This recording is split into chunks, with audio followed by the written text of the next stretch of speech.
Hi friends, welcome back to my channel. నేను చెప్పే shortcut key ఏంటి అంటే, జస్ట్ మొబైల్ నంబర్‌తో ఒక బిల్ ఓపెన్ కావడం. యెస్, మీరు విన్నది రైటే. ఎలా అంటే మనం నార్మల్‌గా క్లయింట్ నేమ్ గుర్తుండదు, సిటీ నేమ్ గుర్తుండదు, రిజిస్టర్ నెంబర్ గుర్తుండదు. ఆ టైంలో మనకు ఎలాంటి రిపోర్ట్ కావాలంటే డిస్‌ప్లే మోర్ రిపోర్ట్స్‌లోకి వెళ్ళాక డైరెక్ట్ మనం సేల్స్ రిజిస్టర్ ఓపెన్ చేసుకోవాలి. సేల్స్ రిజిస్టర్ ఉంటుందిగా, అందులోకి వెళ్ళాక క్లిక్ చేయండి. చేశాక సారీ, నేను రాంగ్ క్లిక్ చేశాను. బ్యాక్ వెళ్ళి సేల్స్ రిజిస్టర్ ఓపెన్ చేస్తాను. చూడండి, ఓపెన్ చేశాను. ఏప్రిల్‌లో 2 బిల్స్ ఉన్నాయి.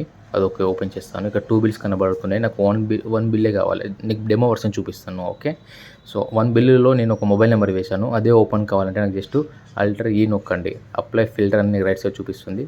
అక్కడ లుక్ ఫర్ కల్లో మన మొబైల్ నెంబర్ క్లిక్ చేసామనుకో, అక్కడికి ఎంటర్ నొక్కగానే ఒకటే బిల్ ఓపెన్ అవుతుంది. చూడండి, చూసారా? ఒకటే బిల్ ఓపెన్ అవుతుందంటే అదే జస్ట్ ఆ బిల్లులో నేను మొబైల్ నెంబర్ వేశాను. సో అందుకే నాకు ఒకటే బిల్ ఓపెన్ అవుతుంది. సో ఆ విధంగా మనం ఫిల్టర్ ఆప్షన్ చేసుకొని మొబైల్ నెంబర్ వేయగానే ఒక బిల్ ఓపెన్ కావడం. ఎందుకంటే చాలా 1000, 2000 బిల్లులు ఉంటాయి ఒక్కొక్క కంపెనీలో. సో మరి డెస్టినేషన్ చూడకండి. డెస్టినేషన్ మొబైల్ నెంబర్ వేసి మీరు బిల్లు క్లిక్ చేసి బిల్ సేవ్ చేశారనుకో, మనం ఎప్పుడైనా మన రిపోర్ట్స్ చూడాలంటే చూడొచ్చు ఈజీగా.